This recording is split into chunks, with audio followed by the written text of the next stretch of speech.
Hace muchos años existió una ciudad paralela a Buenos Aires, comunicada por túneles. ¿Por qué en la Buenos Aires colonial había un sistema de túneles secretos? ¿Cuál era la verdadera razón? ¿Por qué construir una ciudad bajo tierra?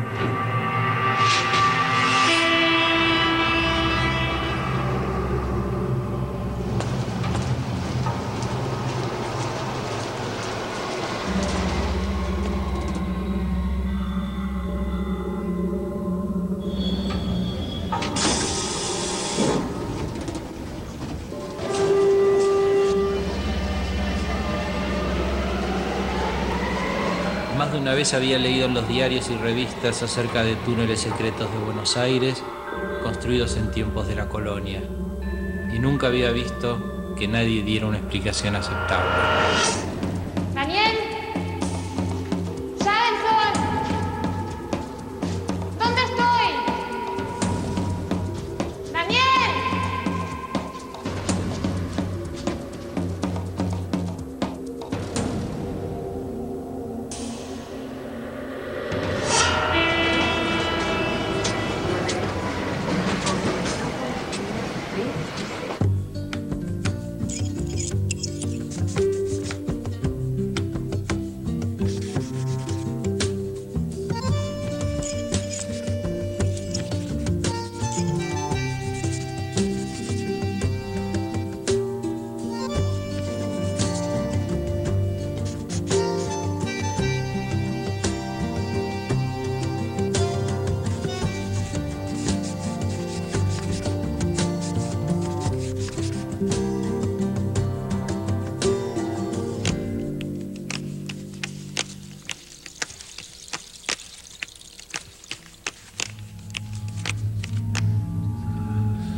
La arqueología, como campo del conocimiento de la ciencia, trabaja siempre y exclusivamente con objetos materiales, con los restos concretos. Estos objetos nos hablan, nos dicen cosas. Estos objetos nos transmiten mensajes desde el pasado. Nosotros, desde la ciencia, podemos tratar de usar para reconstruir la sociedad, para entender el funcionamiento de la sociedad en su conjunto. A veces no lo entendemos porque la información que tenemos no es suficiente. Recordaba el túnel de casi 1,5 kilómetros entre la iglesia del Socorro y la Recoleta. Las catacumbas de la Manzana de las Luces que intercomunicaban esos túneles con viejas casas del siglo XVIII. Todos integrantes de un laberinto cuyo objetivo nadie ha logrado desentrañar. Hola, Daniel. Carolina, ¿cómo estás? No, más o menos. Sabes que venía en el subte y tuve como una pesadilla rara con túneles oscuros, con cosas raras. Eso te pasa por andar leyendo a Ernesto Sota.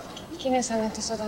Es la forma cariñosa, afectiva que usaba Jorge Luis Borges para llamarlo a su colega Ernesto Sabato, porque siempre escribía sobre sucesos, hechos que transcurrían en tumbas, en túneles, bajo tierra.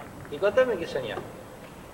Y soñé con, por ejemplo, una trenza con un gran moño rojo, después con unos huesos pequeños. Unos huesos como estos.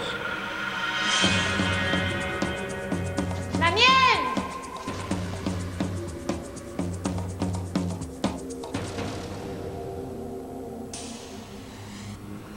Lo que pasa es que lo que soñaste era lo que estaba en tu inconsciente, es el imaginario colectivo, es lo que todos creemos, sabemos, escuchamos desde chicos, desde siempre, sobre lo que supuestamente ocurrió dentro de estos túneles. Ya que hablamos de Sábato, que se hizo famoso hablando de túneles, quería también mencionarte a Sarmiento. Sarmiento es el primero que vincula la iglesia, los túneles y sucesos que acaecen adentro de los túneles. Estas ideas de Sarmiento se van a ir desarrollando, van a ser distintos los actores y las cosas que pasen dentro de estos túneles, hasta que en la década de 1920 Héctor Gress-Levin va a plantear la existencia de toda una red debajo de la ciudad que une los conventos y los edificios importantes debajo de Buenos Aires e incluso debajo de otras ciudades del país. Era muy joven, estaba primer año de arquitectura y tuve la suerte de conocer esos subterráneos secretos introduciéndome por uno de los boquetes abiertos en la escuela de arquitectura frente a la calle Perú, donde está ahora la Facultad de Ciencias Exactas. Hice después, cuando me recibí, hice un estudio detallado, me facilitaron la penetración diaria a esos lugares y publiqué algunos planos. Bueno, eso que vemos ahí es la manzana de las luces y eso es el plano que hizo en 1920 Héctor Gresslevin. Las líneas gruesas son los túneles que pasan por acá, por debajo del suelo de este lugar en donde estamos. Estas líneas ya son hipótesis de Gresslevin. Él suponía que si acá había un túnel y allí había una construcción subterránea, podía especularse que entre ambos lugares debía haber un túnel que los uniera. Pero esos supuestos túneles perdidos hasta ahora no fueron hallados. Una hipótesis realmente apasionante, sin contar con aquel túnel que conducía directamente a los aposentos como parte de una conspiración para asesinar a uno de los dueños de Buenos Aires. ¿Qué querés decir con la expresión dueños de Buenos Aires? De eso ya te vas a enterar. ¿Y no me puedes dar alguna pista como para conectarlo con algo? Ese es el tema, conectar. La verdad es que hablamos de casas comunicadas bajo tierra. Según los relatos de los diarios, bajo la propiedad de un tal Stegmann, en Belgrano 93, hoy 447, se encontró un pasaje que se comunicaba con otra propiedad ubicada en Belgrano 97, también de Stegmann. Este túnel supuestamente conducía a la manzana vecina, donde vivía uno de los dueños de Buenos Aires, don Juan Manuel de Rosas, en la casa de su mujer, Encarnación Escurra. El 3 de febrero de 1848, alguien alerta a la policía sobre la existencia de ese túnel. Stegmann fue acusado de unitario, por acopio de armas y por planear un atentado contra Rosas. A partir de este caso, el jefe de policía de ese entonces hizo un rápido relevamiento de algunos tradicionales túneles de la ciudad. Según las características de la construcción, el túnel era solo una vía subterránea que tenía otros fines, que no eran matar a Rosas. Solo servía para uso doméstico. Finalmente Stegmann no fue acusado de conspirar, ni lo fusilaron, ni nada que se le parezca.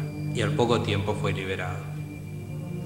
¿Sabes qué? Yo creo que estos túneles fueron destruidos en parte cuando se hicieron las reformas del nuevo Colegio Nacional de Buenos Aires e inclusive otros cambios arquitectónicos posteriores. Si te fijas, ese túnel que se ve ahí, fíjate que está también interrumpido. Ahora, te hago una pregunta. ¿Estos túneles en sí para qué se hacían? O sea, ¿cuál era su utilidad? Y es un sistema de defensa, un sistema eficiente para huir y para defender la ciudad. Lo que pasa es que lamentablemente quedó sin terminar, por lo que no sucede siempre a todos, ¿no? Claro, lo que pasa con las grandes obras, ¿no? Suele ocurrir eso. La falta de presupuesto, obvio. Los huesos son los hallazgos más recurrentes en los túneles. Es muy común encontrarlos en los derrumbes. ¿Estos restos óseos serán de origen humano? Para resolver el enigma, la arqueología debe recurrir a otras disciplinas. En un trabajo de arqueología hay tres momentos: el trabajo de campo, el trabajo de gabinete y el trabajo de interpretación. La zooarqueología se ubica en ese segundo momento, en el cual nos llega el material y cuidadosamente, pieza por pieza, es observado y se le obtienen una serie de datos que son muy importantes para poder interpretar todo este material que a veces suma en los sitios arqueológicos miles de piezas. Lo primero que intentamos hacer entonces es reconocer de qué animal es. Mientras que la pieza es minuciosamente observada por el zooarqueólogo, la segunda parte de la respuesta, la edad de estos restos, queda en manos de un estudio científico profundo y revelador, el análisis de carbono 14. El método de carbono 14 que realizamos en este laboratorio es fundamentalmente un método de datación. Datación o fechado significa que podemos, de alguna manera, determinar cuál es la edad de un material arqueológico o geológico. Para las muestras arqueológicas o aquellos materiales cuya edad es un dato directo, El laboratorio procede a calcularlas y a hacer un informe.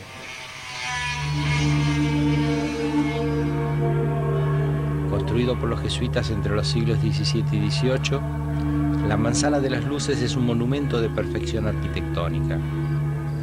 Transitar por sus pasillos, descender a sus galerías subterráneas, es lo más parecido a viajar en el tiempo.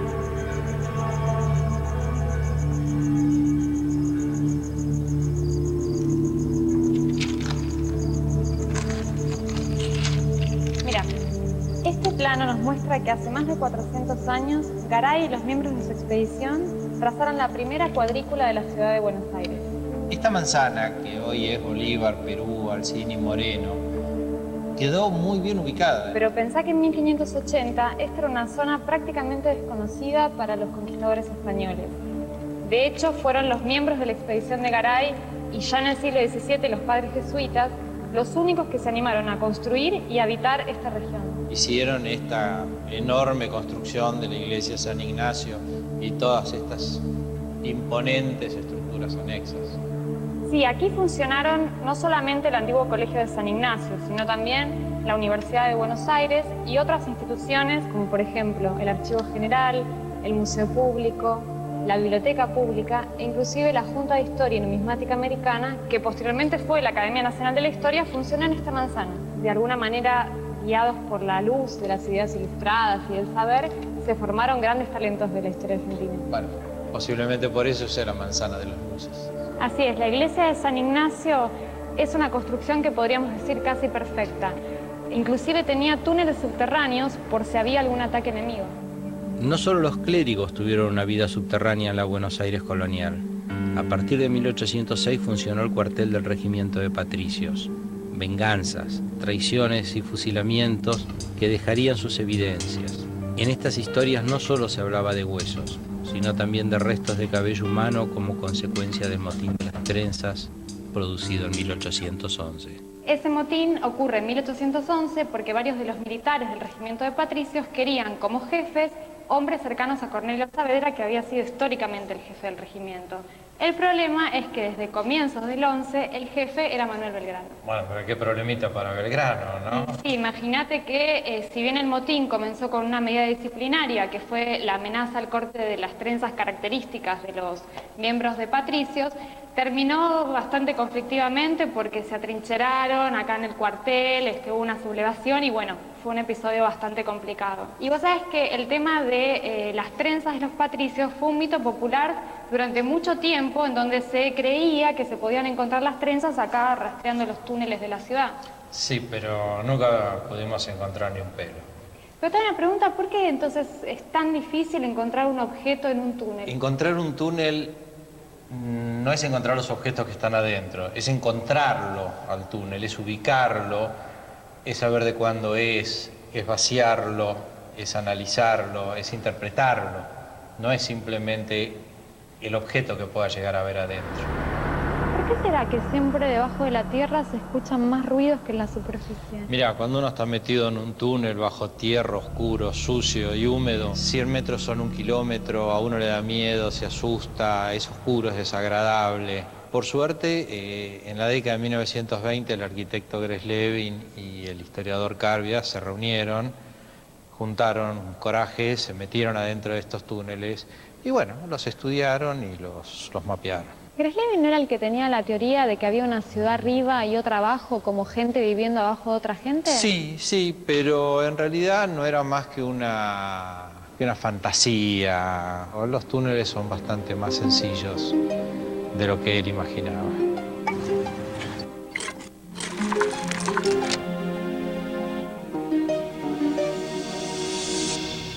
Bueno, esta...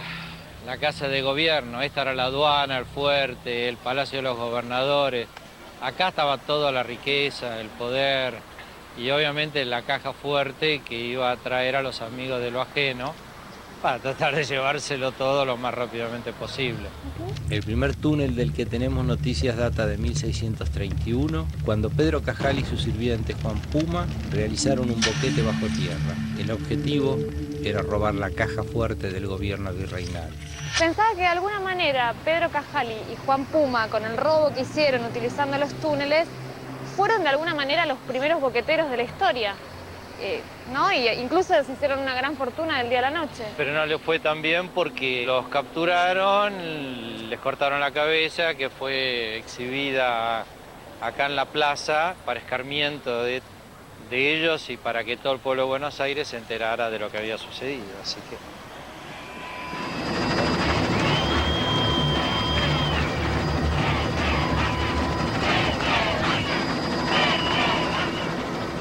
Acá, desde esta terraza, es de donde se inauguró la nueva moda de los presidentes de salir en helicóptero. Primero Isabel Perón y el último Fernando de la Rúa. Y cuando no existían los helicópteros, muchas veces se especulaba con que los gobernantes huían por los túneles después de algún conflicto. Por ejemplo, se dijo muchas veces que el virrey Sobremonte, durante la primera invasión inglesa a Buenos Aires, tomó los tesoros del gobierno virreinal y huyó a Córdoba utilizando los túneles. Y también se dijo que Rosas, en el contexto de la batalla de Caseros, cuando cae su gobierno, huye también por los túneles y se embarca en una cañonera inglesa. Hasta dijeron que Perón huyó a la cañonera a través de un túnel y que Rosas y que tantos otros escapaban por debajo de la tierra. En realidad lo que importa es lo que nos queda, que son los túneles de la aduana de Taylor, que era un enorme edificio de 3 pisos sobre la barranca con un muelle muy largo para las mercaderías que llegaban a través de 2 túneles, uno en cada extremo, a un patio de maniobras que todavía está aquí en el medio de la plaza. Daniel, ¿cómo se construye un túnel en secreto? Mira, es absolutamente imposible. No había forma de construir un túnel en secreto en una ciudad que tenía 15 cuadras de largo. Esclavos trabajando, alarifes midiendo, señoras dándoles de comer a toda la gente, carros de caballo de un lado al otro. Era absolutamente imposible de que ese tipo de cosas sucedieran. ¿Eso quiere decir que la hipótesis de la utilización de los túneles para el contrabando también habría que descartarla? Creo que sí, que definitivamente. El contrabando era algo mucho más abierto, en lo cual estaban involucradas todas las autoridades políticas, cabildantes, todo el mundo. Ningún esclavo entraba bajo tierra. Era una actividad mucho más abierta.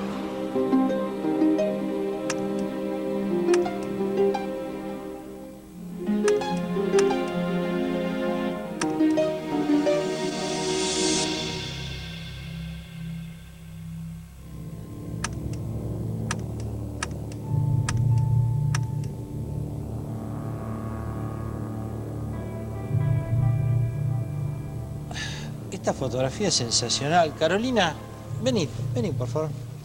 Esta foto tan poco clara es sensacional. Fue encontrada en el archivo de la Manzana de las Luces, con un título larguísimo, Restos humanos hallados en la demolición del Colegio Nacional de Buenos Aires. Probablemente debe ser de 1918, 1920, del mismo Greslevin. ¿No le ves nada raro? Mirá, yo te la agrando. No, la verdad no. ¿Qué puede ser? Mira, ampliémosla más. Fíjate unos detalles, así cuando la agrandamos. En la foto se ve la parte de abajo de una puerta, un angulito de una ventana, parte de un zócalo roto, fragmentos de revoque, se ven tablas de madera de la pared. Esto no es un túnel. No, la verdad que da la sensación como de ser un cuarto, una habitación cualquiera. Pero ¿por qué tiene piso de tierra? Mira, bueno, obviamente primero pudo haberse levantado el piso de madera o de mosaico, de cualquier otro material, y quedó a la luz la tierra que está excavada medio grosero, ¿no? Está todo revuelto, y esos huesos que están ahí, evidentemente, por la forma que están puestos, están colocados, están amontonados. Es decir, agrandemos la imagen, pero están puestos. Es evidente que estos huesos a alguien tienen que haber pertenecido. Sí, pero... Entonces, perdóname, pero no termino de entender por qué fueron enterrados o colocados ahí. ¿Pero vos estás segura que esos huesos son humanos? Míralos bien. Mirá bien. ¿Por qué no te traes el libro de anatomía animal que está acá a tu izquierda? ¿Acá? Sí, por favor. ¿Este? Sí. Mira, te presento el fémur de una vaca. O sea, son huesos de este tamaño, no serían humanos. Y mira, son demasiado grandes para ser humanos, primero. Por ende, son de mamíferos grandes, como caballos, vacas. Nadie lo estudió. Son mitos generados por la prensa amarilla que ya existía, obviamente, desde el principio de ese siglo. Está bien, esto lo entendí, pero ¿y los huesos encontrados en la excavación tampoco? Demasiado chiquitos en este caso.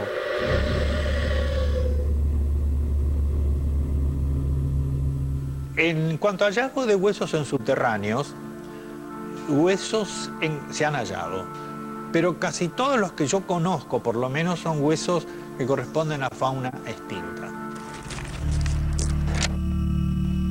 Entonces, a ver, no podemos decir ni que hubo huesos humanos ni que se escondieron esclavos.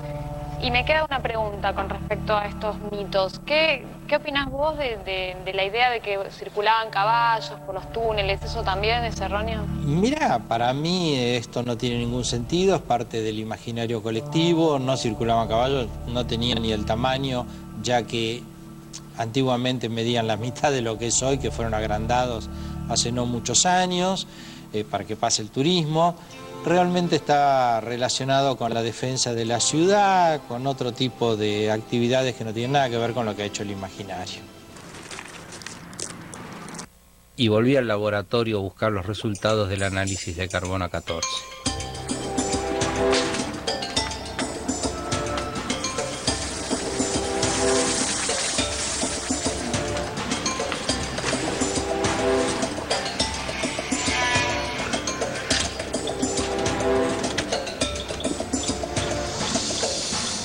El carbono 14 es un tipo especial de carbono. Normalmente se encuentra en la naturaleza, en el aire, en las minas de carbón, que forma parte de nuestra propia contextura del cuerpo. Tiene lo que se llama una actividad. Esa actividad es una pequeña radiactividad que la mantenemos mientras estamos vivos. Todo ser vivo tiene una pequeña actividad de carbono 14. Cuando morimos, ya seamos animales, vegetales, esa actividad empieza a bajar con el tiempo y a medida que va pasando el tiempo se va haciendo cada vez más pequeña, hasta que llega un momento que prácticamente desaparece. Entonces, si nosotros podemos medir en este momento la actividad de carbono 14 que tiene un material arqueológico, podemos calcular cuánto tiempo pasó desde el momento en que se murió. En todas las historias que hemos podido leer respecto a túneles o construcciones subterráneas, siempre se habla de huesos. Siempre resultaron ser huesos de animales, y fundamentalmente de animales pequeños que quedaron atrapados o por derrumbes o se murieron de viejos. La gente nunca la pudimos encontrar.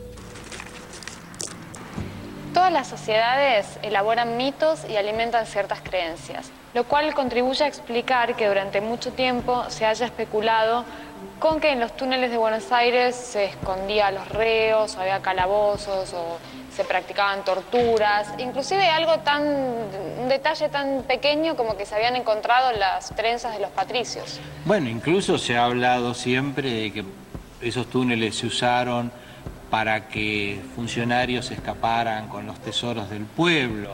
También se especuló con que Rivadavia iba a visitar a su amante en secreto, cuando en realidad cuando se construyó ese túnel Rivadavia ya había muerto. Esto llega hasta el siglo XX y tenemos muchas historias, desde el túnel que quiso construir Cavallo para no tener que salir a la calle cuando cruzaba entre ministerios, hasta el búnker que se le construyó a Perón, donde estaba el túnel que lo llevó a la cañonera paraguaya, y resultó que el búnker existía, pero los túneles ni iban hacia el puerto ni sirvieron para que nadie salga por ningún lado. Hacer arqueología significa encontrar objetos que están habitualmente enterrados o que la gente ha depositado en algún lado y allí quedaron para siempre. Estos objetos nos hablan, nos dicen cosas. Estos objetos nos transmiten mensajes desde el pasado.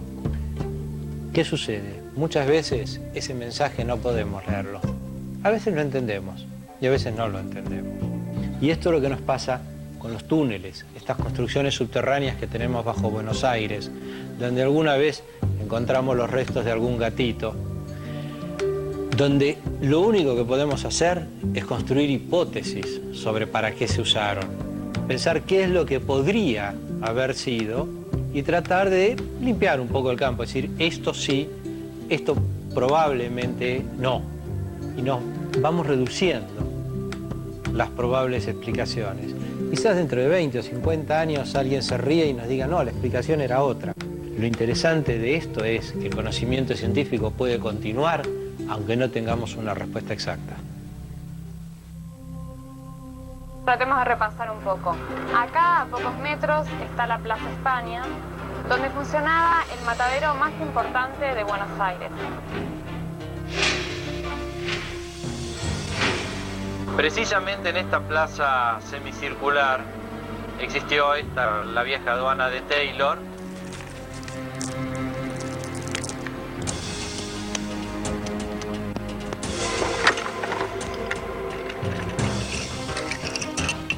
Y dice atrás, restos humanos hallados en la demolición del Colegio Nacional Buenos Aires.